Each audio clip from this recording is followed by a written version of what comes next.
দোহায় হামলার ঘটনায় তেল আবিবকে ক্ষমা চাইতে বলেছে কাতার। নইলে গাজায় যুদ্ধবিরতি এবং শান্তি চুক্তির মধ্যস্থতায় কাতার আর ফিরবে না বলে ইসরায়েলকে জানিয়েছে দেশটি। মার্কিন সংবাদ মাধ্যম এক্সিওস এ খবর জানিয়েছে। এর আগে 9 সেপ্টেম্বর কাতারের রাজধানী দোহায় ইসরায়েলি হামলায় হামাসের 5 সদস্য এবং একজন কাতারি নিরাপত্তা কর্মকর্তা নিহত হন। উপসাগরীয় কোনো দেশে ইসরায়েলের এটি প্রথম বিমান হামলা। এই হামলার পর কাতার মধ্যস্থতা থেকে সরে দাঁড়ায়। মার্কিন গণমাধ্যমের খবর অনুযায়ী দোহা ইসরায়েলকে স্পষ্ট জানিয়ে দিয়েছে, ক্ষমা না চাইলে তারা আর মধ্যস্থতায় ফিরবে না।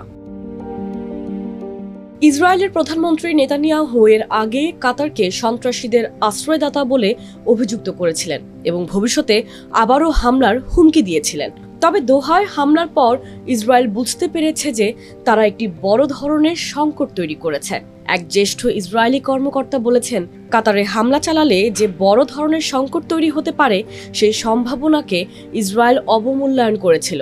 তবে নেতানিয়াহু বুঝতে পেরেছেন যে তিনি ভুল হিসাব করেছিলেন। গাজা নিয়ে আলোচনা পুনরায় শুরু করতে ইসরায়েল ও কাতারের মধ্যে উত্তেজনা কমানোর চেষ্টা করছে যুক্তরাষ্ট্র। এরই মধ্যে মার্কিন পররাষ্ট্রমন্ত্রী মার্কো রুবিও দোহায় কাতারের আমির শেখ তামিম বিন হাম্মাদ আল থানির সঙ্গে বৈঠক করেছেন।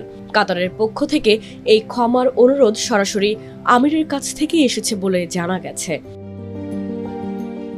অপর একটি সূত্র জানিয়েছে, কাতার এমন একটি ক্ষমা প্রার্থনা মেনে নিতে পারে যেখানে কেবল নিহত কাতারি নিরাপত্তা কর্মকর্তার মৃত্যুর জন্য দুঃখ প্রকাশ করা হবে, তার পরিবারকে ক্ষতিপূরণ দেওয়া হবে এবং ভবিষ্যতে কাতারের সার্বভৌমত্ব লঙ্ঘন না করার প্রতিশ্রুতি থাকবে। এর আগেও ইসরায়েল এ ধরনের ক্ষমা চেয়েছে। 2013 সালে নেতানিয়াহু তুরস্কের কাছে 2010 সালের গাজা ফ্লোটিলা হামলায় তুর্কি নাগরিকদের হত্যার জন্য ক্ষমা চেয়েছিলেন।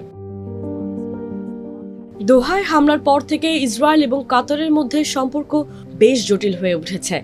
এই পরিস্থিতিতে কাতার তার মধ্যস্থতার ভূমিকা থেকে সরে আসায় গাজায় যুদ্ধবিরতি আলোচনা থমকে গেছে। এখন দেখার বিষয়, ইসরায়েল এই শর্ত মেনে ক্ষমা চায় কিনা এবং গাজার শান্তি আলোচনা আবার শুরু হয় কিনা।